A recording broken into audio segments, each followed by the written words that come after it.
Thank you, Chairman, and I'm going to use my 7 minutes wisely. Um, good, good evening to you, Minister, Minister Williams. Good evening to you, man. I have to treat her nice now, because Favor, I have to treat you nice now, right? That's all. Thank you, Chris.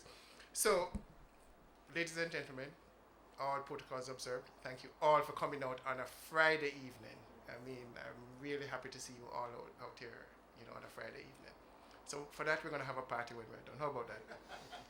Good. So we're bankers, so we're going to take the budget from the perspective of the banking community and the financial markets as a whole, right? And so what we're going to do quickly in the 7 minutes is to kind of just break down what we have here. And I think there are a couple of things. I'm just going to break it down into 3 areas quickly. I'm going to take the disposable income effect, the access to capital, and I'm going to take the capital expenditure from the government as the big 3 areas that I want to focus on. So the first one is the issue of the disposable income. And where that came from is what we have been calling the 1.5. The issue about the 1.5 is that I would imagine many PAYE persons figured that today they'll be talking about $18,000, to the point where we've heard people making plans for those $18,000, but that is not to be, and what we're hearing now is $8,500. Now there are a couple of things that the $8,500 could go to, and I want to stop quickly and tell you what they are. The first one is that we're in the mortgage business. Our president alluded to that earlier, and we have been in there for 138 years now. And so we love to know that people have more disposable income because they could demand our products. What this $8,500 could do is to buy you an additional $1 million of mortgage. Now, think about it. For many of those PAYE persons out there, they'd love to have another $1 million of mortgage. So we think that's not such a bad thing. So that's, one good thing so far. The other side of the equation is that we're in the savings business, we're in the investment business. And so we want those persons who have earned that additional $8,500 a month to think about, what they could do with it from an investment or saving perspective. So we want them to save so that they can invest in some equity positions later on. And we want them to invest in the opportunities that are out there in the marketplace. We see those opportunities and we want them to invest in them. So that's another use for the $8,500. Now, there's a bad side to this, is what I'd like to call it, right? And I don't know if it's all bad, but there's certainly the converse to what we just looked on. And that is the issue of the inflationary effect. Now, I heard the finance minister earlier to say that the impact of inflation will only be 0.2%. I mean, that's left to be seen. I'm not challenging him, but that's what we've heard. Now, if you think about the issue about the gas taxes and all those things to come, you could easily see that this is going to wipe away some of the $8,500 that they get. So we now need to kind of think carefully and logically about, as investors, what we do about that. Now, it means that we can make decisions. We can make different decisions. It means we can buy a car with 2,000 cc's or a 2-liter car, Mr. Moore, versus a 3-liter car, right? Good, thank you. Right?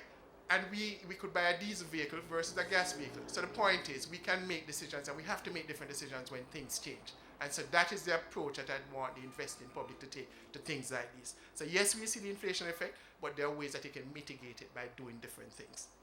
So that's the disposable income.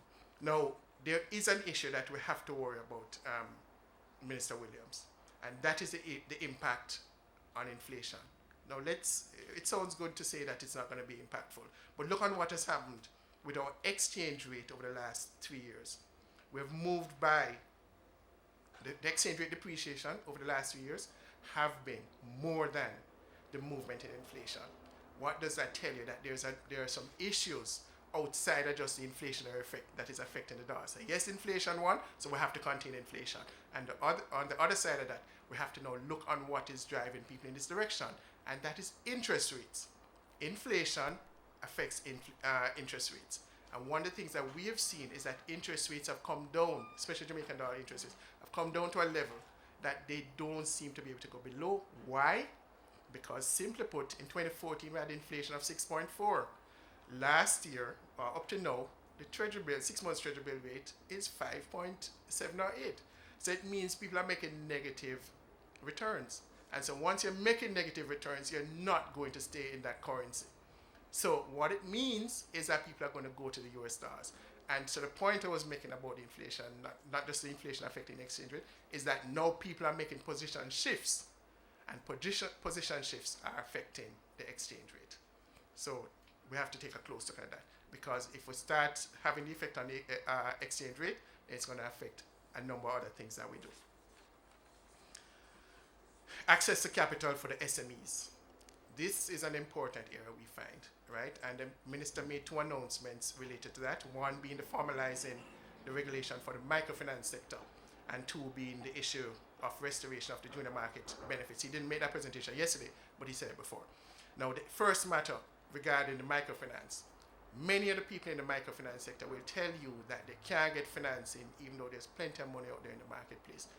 And they'll tell you that the person they need to borrow it from will tell them that, you have to come with security, you have to do all the things. So they want to go to the microfinance sector.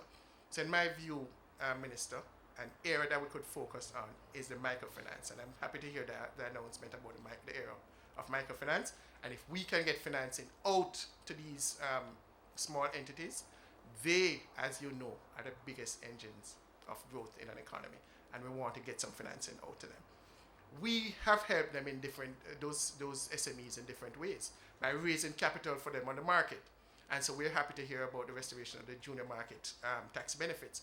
And we are right now talking to many of these other clients who are looking to raise monies. And so what we're looking to do is to help them to raise the monies that they need to get their business up and running. Look on what has happened with the junior market since 2009. We now have 30 companies listed on the junior market since 2009. And if you think about it, the main market has been around for 45 years, and I think we have about 40 companies on the market. So in 6-7 short years, we have 30 junior market companies. So there's something going on there, and they're paying very good taxes now, not just income taxes, though for those who have, for whom the benefit has expired, but they're paying GCT on the purchases that they make and other taxes. So again, we want to encourage the government to make this happen in a quick time. The last area that I want to focus on, and I hope I'm not running out of minutes because I think this is a big area, Chairman, is the so it means I need to give my extra minute. Is the issue about the capital expenditure of the government. The capital expenditure of the government over the last 5 to 7 years, that has been somewhere in the region of 2% of GDP, right? 2% of GDP. And I'm not an economist, but I'm sure the economists in the room, or economists in the room, will tell you that you need somewhere in the region of 5 to 8% of capital expenditure to make the economy, to see the GDP growth in an economy. So the truth is we really need to get some areas, some more spending from the government. So what we're aware of is that the government, in and of all of itself, can't afford to do that. So here's what we do. We are proposing, members of the audience, that the government privatize some of these entities that they have in their possession so that they can go out and raise the capital to do this. And let me give you 2 good examples. Don't get up. Let me give you 2 good examples. Look on what is happening with JPS now. JPS was privatized some time back. The government still owns about 20%. And look on what they've done in recent years. Look on the spending that they're putting in the economy now. Could that have happened right now if JPS was still owned by the government? Perhaps not. So we have other utilities that we think could really benefit from such spending. And we've pronounced the names in the past, and I'll call the name again because I know the president is here, and I want to acknowledge him. The president of the Water Commission is here. Mark? Right? So the real key here is that we think that if we were to do the same thing that we did to JPS, to National Water Commission, we could see some big spending here. And in this case, Minister, I'd love to see them do it through the stock exchange, because there's some people who are benefiting right now from JPS that are not, on the Jamaica Stock Exchange right now, right? So we're saying we'd prefer these things to be done through the Jamaica Stock Exchange so that the persons, the investors in Jamaica, can benefit from it. Ladies and gentlemen, ladies and gentlemen, ladies and gentlemen, I see the principal coming. I had more to say. I have more to say, but I think I've stimulated your thoughts enough, and I think we need to get some action going.